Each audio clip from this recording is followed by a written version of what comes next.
Hey Melissa, Amber here. I wanted to take the time to respond to your post. I have to be honest, reading it made me a little emotional. I know that we've taken quite a few classes together in this program and even have been partners in projects, so we've had opportunities to get to know each other. We text each other quite frequently, but I did not know this part of your story. And so it made me emotional to know that you've had to walk through infertility. This is not a personal crisis of mine. However, I've known several people who've had to journey in this, and it's not easy as I've walked through this. So I can only imagine what that has looked like for you as well. But there was a couple of things you mentioned that I just kind of wanted to touch bases on.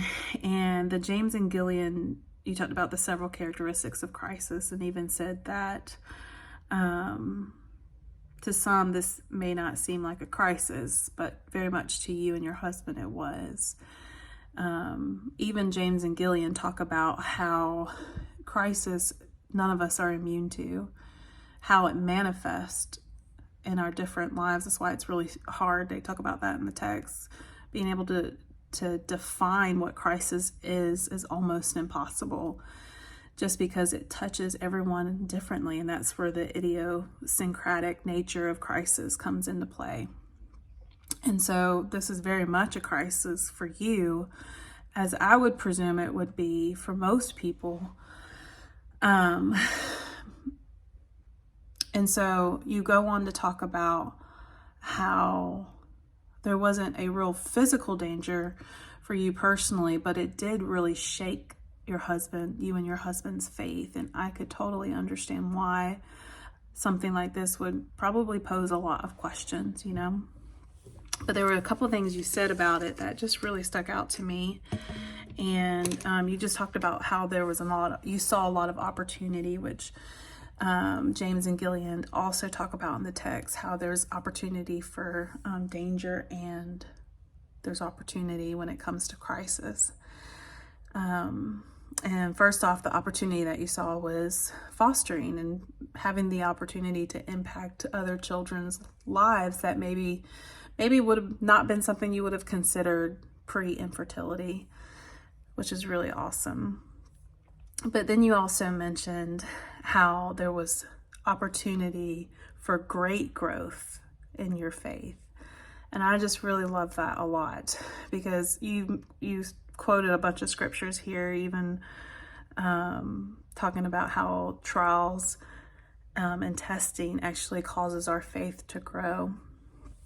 And so I wanted to read a little quote out of the text with James and Gillian on page 11. He says, crisis is also an opportunity because the pain it induces impels the person to seek help. Pain is awful, isn't it? But there's something about it that it propels us. And even in our faith, I think pain propels us more into the heart of the Father, even if it's to ask questions. And that's one thing I love about our faith as believers, that Jesus said, take heart, like in this world you will have trouble. However, like even in that same text, he's saying to the disciples, like, talk to me, ask me these questions, ask the hard questions to him. Because I think when we do, it drives us more into his nature, into his character, which looks a lot like empathy. It looks a lot like him weeping with us when we're in pain. And there's something about that strengthens us. And even gaining his perspective, we also read that in the text, the power of perspective, that growth usually happens and healing happens when we are able to have another perspective of our trauma or our crisis. But there's something really powerful even when we ask the Lord his perspective on the situation. And while I believe wholeheartedly he never would have chosen infertility for you, what I have heard you say in your texts, in your posts, is that he has awakened opportunity for you guys, and in that you have found some healing. Another thing you mentioned, I know I'm getting low on time, was you talked about how we are still sad about the loss. And that is true. Like, I think sometimes when we talk about post-traumatic growth, which you also mentioned, sometimes we think that's void of sadness or emotions, but it's very much a part of the process. It's very much a part of growth, is being able to grieve and weep and mourn and still feel the vacancy of the loss. So thank you again for your vulnerability and sharing, and just really appreciate getting to know this part of your story. It's an honor.